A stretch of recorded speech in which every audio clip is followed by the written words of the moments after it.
प्यारे बच्चों, जिन्होंने मेरे चैनल को अभी तक सब्सक्राइब नहीं किया है, मेरे चैनल को सब्सक्राइब कर दें ताकि आपको मेरे आने वाले वीडियो का नया नोटिफिकेशन मिल सके। लाइक और शेयर भी जरूर कर देना। हेलो माय डियर चिल्ड्रन, हमने पहले अध्याय में पढ़ा था विदुर पात्र के बारे में। आज हम पढ़ेंगे कुंती के चरित्र के बारे में कि कुंती कौन थी। यदुवंश के कुंती। तो आइए शुरू करते हैं। कुंती यदुवंश के प्रसिद्ध राजा शूरसेन श्री कृष्ण के पितामह थे। इनके पृथा नाम की कन्या थी। उसके रूप और गुणों की कीर्ति दूर दूर तक फैली हुई थी। शूरसेन के फुफेरे भाई कुंती भोज के कोई संतान नहीं थी। शूरसेन ने कुंती भोज को वचन दिया था कि उनकी जो पहली संतान होगी उसे कुंती भोज गोद दे देंगे। उसी के का अनुसार शूरसेन ने कुंती भोज को पृथा गोद दे दी। कुंती भोज के यहाँ आने पर पृथा का नाम कुंती पड़ गया। तो बच्चों, कौन थी कुंती? कुंती का पहले का क्या नाम था? पृथा। पृथा का जब कुंती भोज ने उसको गोद ले लिया तो उसका नाम कुंती पड़ गया। कुंती के बचपन में ऋषि दुर्वासा एक बार कुंती भोज के यहाँ पधारे। कुंती ने 1 वर्ष तक बड़ी सावधानी व सहनशीलता के साथ उनकी सेवा शुश्रूषा की और उसकी सेवा टहल से दुर्वासा ऋषि प्रसन्न हुए और उसे उपदेश दिया कि और बोले, कुंती भोज कन्ये, तुम किसी भी देवता का ध्यान करोगी तो वह अपने ही सम्मान एक तेजस्वी पुत्र तुम्हें प्रदान करेगा।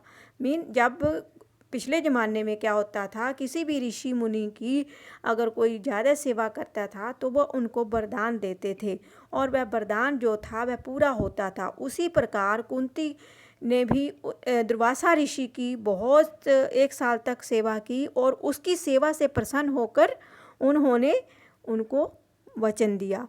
इस प्रकार सूर्य के संयोग से कुमारी कुंती ने सूर्य के समान तेजस्वी पुत्र एवं सुंदर बालक को जन्म दिया। जन्मजात कवच कुंडलों से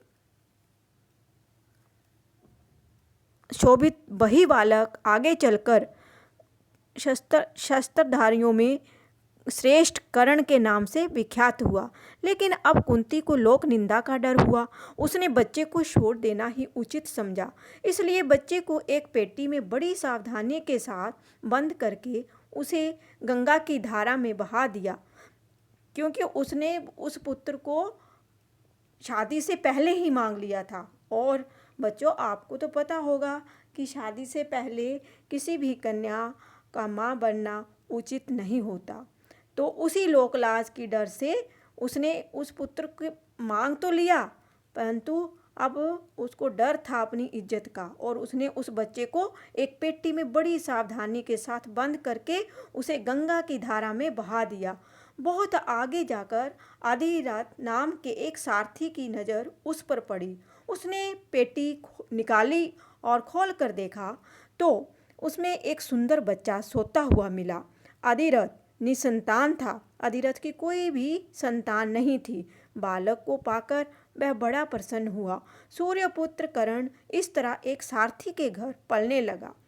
इधर कुंती विवाह के योग्य हुई। राजा कुंती भोज ने उसका स्वयंवर रचा। उसे विवाह करने की इच्छा से देश विदेश के अनेक राजकुमार स्वयंवर में आए। हस्तिनापुर के राजा पांडु भी स्वयंवर में शरीक हुए थे। कुंती ने उन्हीं के गले में वरमाला डाल दी। महाराज पांडु का कुंती से ब्याह हो गया और वह कुंती सहित हस्तिनापुर लौट आए। उन दिनों राजवंशों में एक से अधिक ब्याह करने की प्रथा प्रचलित थी। इसी रिवाज के अनुसार पितामह भीष्म की सलाह से महाराज पांडु ने मद्रराज की कन्या माद्री से भी ब्याह कर लिया। एक दिन महाराजा पांडु वन में शिकार खेलने गए। वहीं जंगल में हिरण के रूप में एक ऋषि दंपत्ति विहार कर रहे थे। पांडु ने अपने तीर से हिरण को मार गिराया। उनको ये पता नहीं था कि ये ऋषि दंपति है। मीन जो हिरण थे वो ऋषि दंपति के रूप में थे। ऋषि दंपति का रूप धारण किया था हिरण ने। तो ऋषि ने मरते मरते पांडु को शाप दिया। ऋषि के शाप से पांडु को बड़ा दुख हुआ। साथ ही वह अपनी भूल से खिन्न होकर नगर को लौटे और पितामह भीष्म तथा विदुर को राज्य का भार सौंपकर अपनी पत्नियों के साथ वन में चले गए। अब वो प्रायश्चित करने के लिए गए हैं वन में, क्योंकि उनसे ऋषि दंपति की हत्या हो गई है, वो भी गलती से। और वहाँ वह पर ब्रह्मचारी जैसा जीवन व्यतीत करने लगे। कुंती ने देखा कि महाराज को संतान लालसा तो है, लेकिन ऋषि के शाप वश वह संतानोत्पत्ति नहीं कर सकते।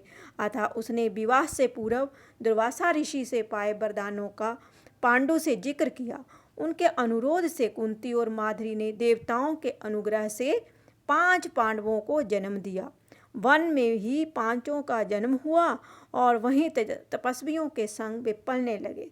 अपनी दोनों स्त्रियों तथा बेटों के साथ महाराज पांडु कई वर्ष वन में रहे। बसंत ऋतु थी और सारा वन आनंद में डूबा हुआ सा प्रतीत हो रहा था। महाराज पांडु माद्री के साथ प्रकृति की उस उद्गारमय सुषमा को निहार रहे थे।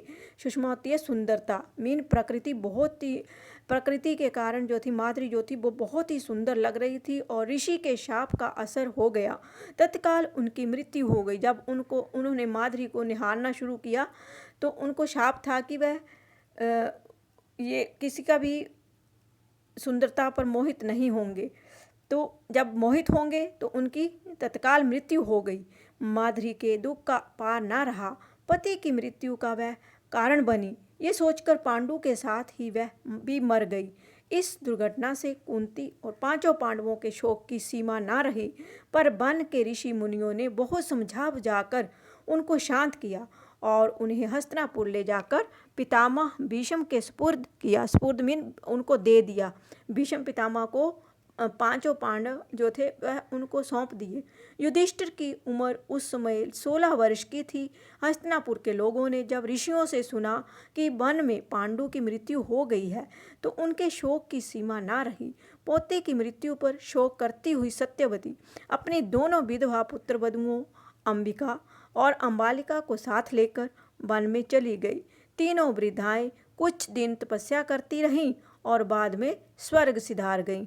अपने कुल में जो छल प्रपंच तथा अन्याय होने वाले थे उन्हें ना देखना ही संभवतः उन्होंने उचित समझा। तो बच्चों ये था कुंती के बारे में कि कुंती और उसके कितने पुत्र हुए और कैसे। तो अब आप आगे के अध्याय में पढ़ेंगे नेक्स्ट।